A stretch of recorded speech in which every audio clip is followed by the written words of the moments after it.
Halo adik-adik semua, perkenalkan nama kakak Putri dan kakak ditemani sama kakak pengajar satu lagi namanya Yayat. Di sini akan mengajarkan adik-adik semua topik mengenai zat aditif dan zat adiktif psikotropika. Oke, yang pertama pengertian zat aditif itu sendiri. Zat aditif itu merupakan bahan yang ditambahkan ke dalam makanan ataupun minuman dalam jumlah kecil pada saat pembuatan makanan tersebut. Tujuannya ya untuk memperbaiki penampilannya atau cita rasanya, tekstur maupun aromanya, agar memperpanjang daya simpan makanan ataupun minuman yang akan diperjual ataupun yang akan dikonsumsi. Pengelompokan zat aditif itu ada dua. Yang pertama itu pengelompokan berdasarkan asalnya. Bisa zat aditif alami dan zat aditif buatan. Zat aditif alami itu merupakan zat aditif yang bahan bakunya berasal dari makhluk hidup. Misalnya, zat pewarna dari tumbuhan, zat penyedap dari daging hewan, lalu zat pengental dari tumbuhan alga, dan sebagainya. Sedangkan zat aditif buatan itu merupakan zat aditif yang bahan bakunya berasal dari campuran bahan kimia. Lalu yang kedua itu pengelompokan zat aditif berdasarkan fungsinya. Apa sih? Dia ada terbagi 7. Yang pertama, pewarna. Pewarna alami ataupun buatan sama seperti pemanis, pengawet, penyedap, lalu ada pemberi aroma, pengental, dan pengemulsi. Yang pertama, pewarna. Pewarna apa sih? Zat pewarna itu biasanya diberikan kepada makanan untuk memberikan warna kepada bahan makanan ataupun minuman agar tampilannya itu lebih menarik sehingga menarik para konsumen atau sehingga kita lebih tertarik dengan makanan tersebut. Pewarna alaminya tuh ada terbagi 8. Yang pertama tuh ada ungu. Itu tuh didapatin dari buah murbei ataupun buah anggur. Yang kedua tuh ada warna kuning didapati dari kunyit, lalu orange dari wortel, hijau dari dedaunan, coklat bisa dari tumbuhan kakao, lalu merah bisa dari buah naga, buah stroberi, dan terakhir hitam itu dari arang, itu biasanya campuran warna bahan makanan ataupun bahan kopi yang dicampurkan warnanya itu jadi hitam pekat. Lalu ada pewarna sintetis ataupun buatan. Sama seperti pewarna alami, bedanya di sini lebih ke campuran bahan-bahan kimia seperti fast green. Namanya green berarti warnanya hijau. Biasanya untuk campuran es krim dan buah kalengan. Lalu ada sunset yellow di berwarna kuning, biasanya itu ada di makanan-makanan kalengan. Lalu ada brilliant blue. Namanya blue berarti biru. Itu didapati dari bisa minuman-minuman yang dijual di pasaran ataupun makanan-makanan yang ada campuran berwarna biru kayak agar-agar gitu. Lalu ada coklat. Coklat ya warnanya tetap coklat dan itu biasanya untuk makanan lebih ke ya kayak agar-agar ataupun misalnya pukis warna-warni gitu kayak warna coklat. Terus yang terakhir yang selanjutnya itu ponsiau atau merah. Itu biasanya untuk pembuatan jelly atau selai ataupun buah kalengan. Lalu ada eritrosit, warnanya juga merah, itu lebih ke minuman ringan. Lalu ada pemanis alami. Pemanis alami sendiri kita dapati dari gula ataupun madu. Di mana gulanya itu ada gula tebu, itu dibuat dari tanaman tebu. Berfungsi sebagai zat pengawet karena menyerap kandungan air. Lalu yang kedua ada gula aren, di mana gula aren itu dihasilkan dari tanaman aren sendiri. Gula aren lebih manis daripada gula tebu sehingga para pedagang menggunakannya sebagai untuk pembuatan jenang. Lalu yang terakhir ada madu. Madu itu didapati dari zat pemanis yang sangat baik karena memiliki kandungan zat gizi yang baik yang banyak secara alami. Madu sendiri itu kalau madu alami, madu asli itu bisa dibedain beberapa. Kalau lebih dilihat secara spesifik lagi bisa dibedain yang mana madu asli, yang mana madu yang ada campurannya. Tapi kalau madu asli sendiri itu benar-benar banyak kandungan zat gizinya. Lalu kalau ada pemanis buatannya, itu dipakai untuk pembuatan sirup, sari buah, ataupun minuman ringan. Pemanis sintetis yang sering digunakan itu ada terbagi 6. Yang pertama ada sakarin, memiliki tingkat kemanisan 300 kali lebih manis daripada gula. Lalu ada aspartam dan asesulfam itu memiliki tingkat kemanisan yang sama, yaitu 200 kali lebih manis daripada gula. Lalu ada siklamat. Siklamat itu nama lainnya juga dari natrium siklamat atau bisa dari kalsium siklamat. Memiliki tingkat kemanisan 30 kali lebih manis daripada gula. Lalu ada dulsin, yaitu zat pemanis yang sudah dilarang penggunaannya karena dianggap sudah membahayakan kesehatan. Lalu yang terakhir ada sorbitol, yaitu pemanis yang rendah kalori. Biasanya cocok untuk orang-orang yang pingin diet, yang cocok juga untuk orang yang punya penyakit diabetes. Jika dibandingkan dengan gula pasir, sorbitol memiliki kalori 35% lebih rendah. Lalu ada pengawet alami terbagi 3. Yang pertama itu bawang putih. Bawang putih sendiri itu mengandung zat alisin yang dapat menghambat pertumbuhan bakteri sehingga dapat dipakai untuk bahan pengawet. Lalu yang kedua ada garam dapur, di mana garam dapur sendiri itu digunakan sebagai pengawet makanan yang dapat menghambat pertumbuhan bakteri dalam makanan sendiri. Hal ini disebabkan karena garam dapur bersifat hygroscopois atau menyerap kandungan air dalam makanan. Dan yang terakhir ada asam cuka, yang nama lainnya adalah asam asetat. Karena sifat asam cuka yang asam, jadi asam cuka dapat membunuh bakteri dan asam asetat 4% merupakan asam cuka yang sering digunakan sebagai pengawet buah ataupun sayuran.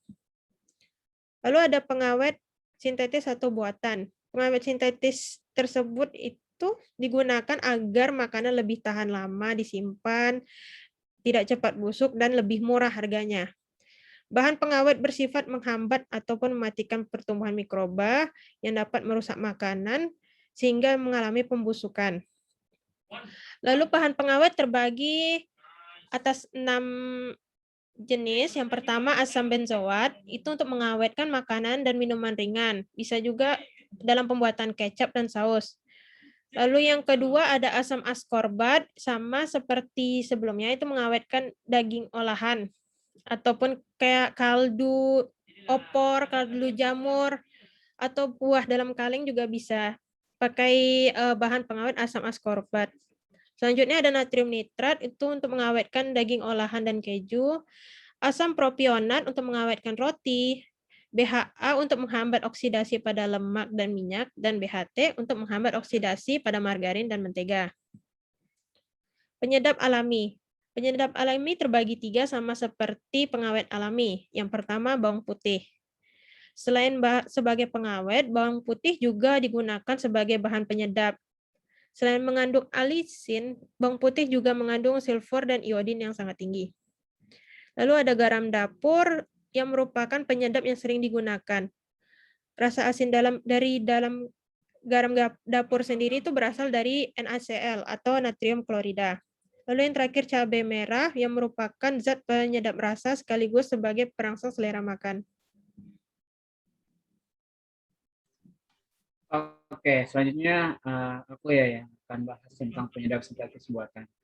Nah, penyedap sintetis buatan ini ada MNG, monotrium glutamat, terus ada nukleotida seperti guanosin monofosfat, GM atau GMP, linosin monofosfat atau INP, semuanya memberikan rasa gurih. MSG atau monosodium glutamat atau yang dikenal dengan merek dagang Ajinomoto, Miwon, Sasa, Meiji, dan lain-lainnya. Di balik kelezatan MSG ini, ternyata MSG dapat mengakibatkan penyakit yang disebut Chinese Restaurant Syndrome atau CRS. Nah, gejala-gejala penyakit ini tuh adalah pusing kepala, wajah berkeringat, sesak dada di bagian bawah, kesemutan pada punggung leher, rahang bawah, serta leher bagian bawah yang kemudian terasa panas. Oke, selanjutnya. Nah, ada 3 pembahasan. Yang pertama ada Pemberi aroma. Pemberi aroma ini memberikan aroma tertentu pada makanan atau minuman. Contohnya kalau misalnya alami itu dari ekstrak buah anggur, minyak atsiri, dan vanili. Nah, yang buatan itu ada amil kaproat, amil asetat, dan etil butirat. Nah, selanjutnya adalah pengental. Bahan tambahan yang digunakan untuk menstabilkan, memekatkan, atau mengentalkan makanan yang dicampurkan dengan air, sehingga membentuk kekentalan tertentu. Contohnya adalah bahan pengental adalah pati, gelatin, gam, atau agar-agar. Nah, selanjutnya yang terakhir adalah pengemulsi. Pengemulsi adalah bahan tambahan yang dapat mempertahankan penyebaran atau dispersi lemak dalam air dan sebaliknya. Contohnya adalah lecitin yang terkandung di dalam kuning telur maupun dalam kedelai. Oke, selanjutnya Kak. Nah, selanjutnya ada pembahasan zat adiktif. Zat adiktif ada beberapa, yaitu ada narkotika. Nah, narkotika sendiri ini adalah zat atau obat yang berasal dari tanaman yang dapat menyebabkan penurunan atau perubahan kesadaran, menghilangkan atau mengurangi rasa nyeri, dan menyebabkan ketergantungan bagi penggunanya. Narkotika merupakan zat berbahaya yang tidak boleh digunakan tanpa pengawasan dokter. Menggunakan narkotika tanpa pengawasan dokter dapat melanggar hukum. Nah, narkotika sendiri itu ada 3 golongan. Golongan yang pertama adalah golongan 1 yang berpotensi sangat kuat dalam menimbulkan ketergantungan dan dilarang digunakan untuk pengobatan. Contohnya opium, heroin, dan ganja. Yang kedua adalah golongan yang berpotensi kuat dalam menimbulkan ketergantungan dan digunakan secara terbatas untuk pengobatan. Contohnya petidin, candu, dan beta-metadol. Golongan yang ketiga yaitu berpotensi ringan dalam menimbulkan ketergantungan dan banyak digunakan untuk pengobatan. Contohnya asetil, dihidrokodeina, doxtroproposifen, dan dihidrokodina. Oke, selanjutnya. Nah, zat adiktif selanjutnya adalah psikotropika. Psikotropika merupakan obat yang berkhasiat psikoaktif yang memengaruhi mental atau perilaku seseorang. Misalnya orang yang sulit tidur. Bila meminum obat tidur, golongan psikotropika dapat menyebabkan tidur nyenyak. Nah, zat adiktif yang selanjutnya ada zat psikoaktif lainnya. Terdapat zat atau obat lain yang berpengaruh terhadap kerja sistem saraf pusat jika disalahgunakan atau konsumsi dalam jumlah besar dan dapat menimbulkan dampak yang berbahaya bagi keseluruhan tubuh. Contohnya zat psikoaktif, narkotika, dan psikotropika adalah alkohol, nikotin, dan kafein.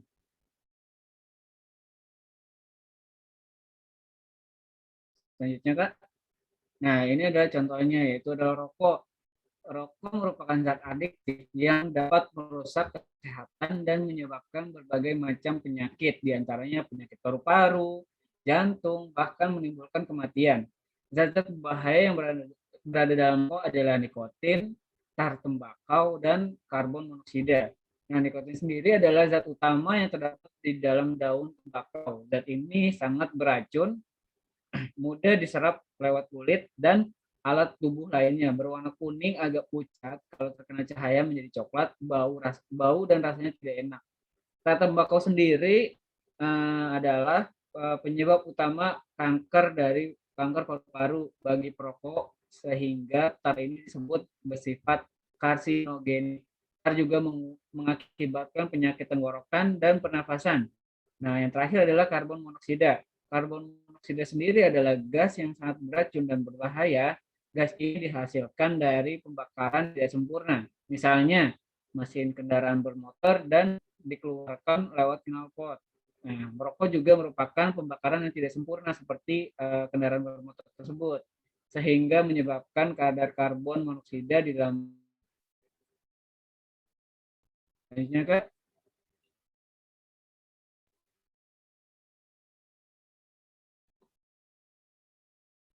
Nah, selain rokok, ini ada minuman keras. Nah, minuman keras ini atau minuman beralkohol termasuk zat adiktif. Nah, minuman keras itu dibedakan menjadi 3 golongan, yaitu A, B, dan C.